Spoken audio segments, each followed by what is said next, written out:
Watch this review here with a piece of advice, and that is, don't eat the candy if you can't take the sugar man.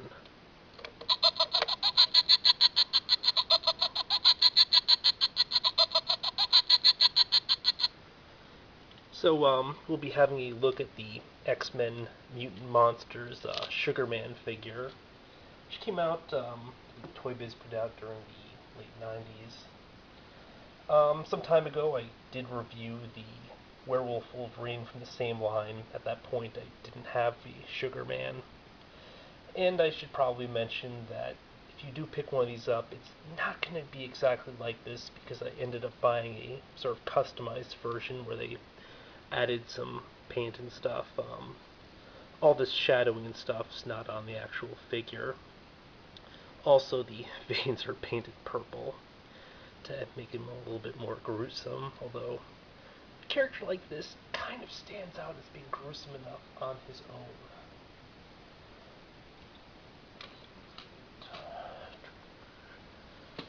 Now, although this figure technically wasn't built to scale with anything, just given the fact that he's kind of got a inconsistent height and everything, kind of sort of works with Marvel Universe figures, as well as your Marvel Legends, although I guess he might be a little bit short for Marvel Legends scale.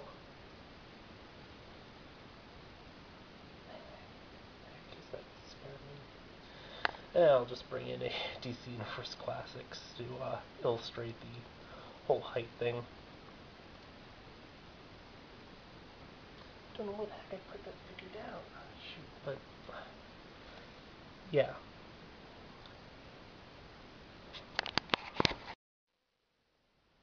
Blarg. Had to pause the thing just so I could bring in a mutant. But here he is next to the Marvel Legends Nightcrawler, so he does kind of work at both the scales. The figure itself is about 6 inches tall, and just due to the fact that his arms extend far above the body, it does give the impression that he's even bigger.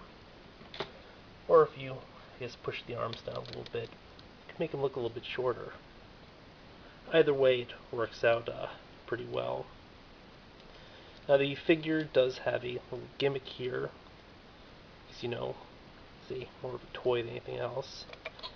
And when you press it, he opens his mouth and he starts laughing. Quiet, you! But, just a really sort of frightening, scary-looking dude.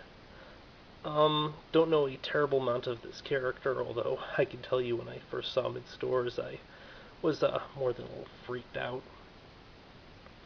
Apparently he originated during the Age of Apocalypse storyline, which I still haven't read after all these years. I know it's horrible. It's on the to-do list, though, but since then he's actually popped up in the mainstream universe despite not having a mainstream counterpart. Apparently his powers include having super sharp teeth, a tongue that can, like pierce or stun stuff. I don't know. As well as the ability to smell fear. Does he smell any fear right now? I'm not sure what that even means. Maybe people pee themselves a little when they see him. And then he can smell them because he's really good at smelling pee. Or fear farts, because fear farts are totally a real thing.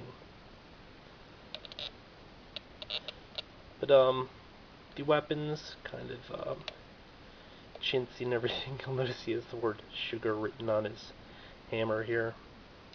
Come on. And, as previously mentioned, the original paint job was a lot more lackluster.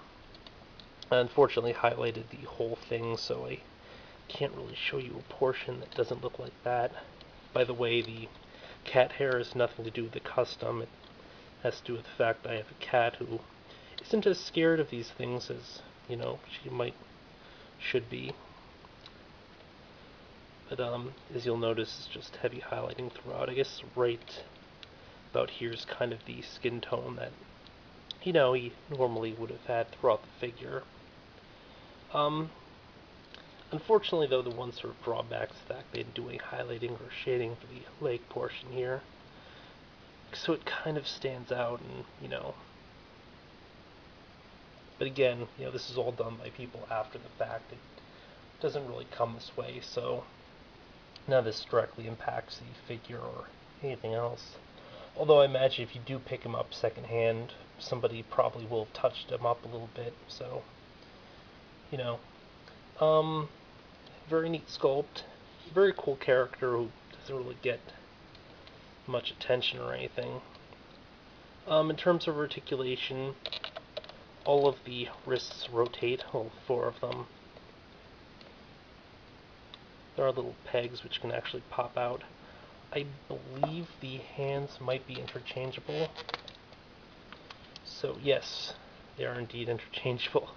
So you can either have like stumps if you want to be more gruesome, or you can have his axe in the upper hand, mallet in the other hand over here. You just can't have the mallet and axe in the same area because the hands are different. Or you could, and it would just look kind of funky. But I mean, that's definitely a pretty neat touch right there. The figure does have a kind of visible seam running throughout, and as always, if you don't plan on using the sound feature, you should probably take the batteries out, because the acid will likely corrode this. I'm not sure how often the previous owner used the sound function. I imagine these are probably still the same original batteries and everything. I can't help myself, it's just such a fun laugh. Clearly, he's just a very, very happy guy. I mean, that's, again, is kind of a consideration. By the way, check out these pins here. He's even got like a smiley face. If that doesn't convince you that he's just a happy, happy guy. But yeah, this has been a look at Sugar Man from the... Sorry, I should also mention the fact that his legs move. Not that you really care. And then, the ball-jointed arms. Small range of motion. It's only swivels on the upper arms. I mean, it's a very neat-looking character. Unfortunately, this guy won't ever probably get a normal figure in either the Marvel Universe or Marvel Legends line, or anywhere else, so you really can only pick this one up probably from this one series. You probably should, just because he does sort of steal the scene and everything, but this has been a look at Sugar Man from the X-Men Mutant Monsters line. Until next time, folks.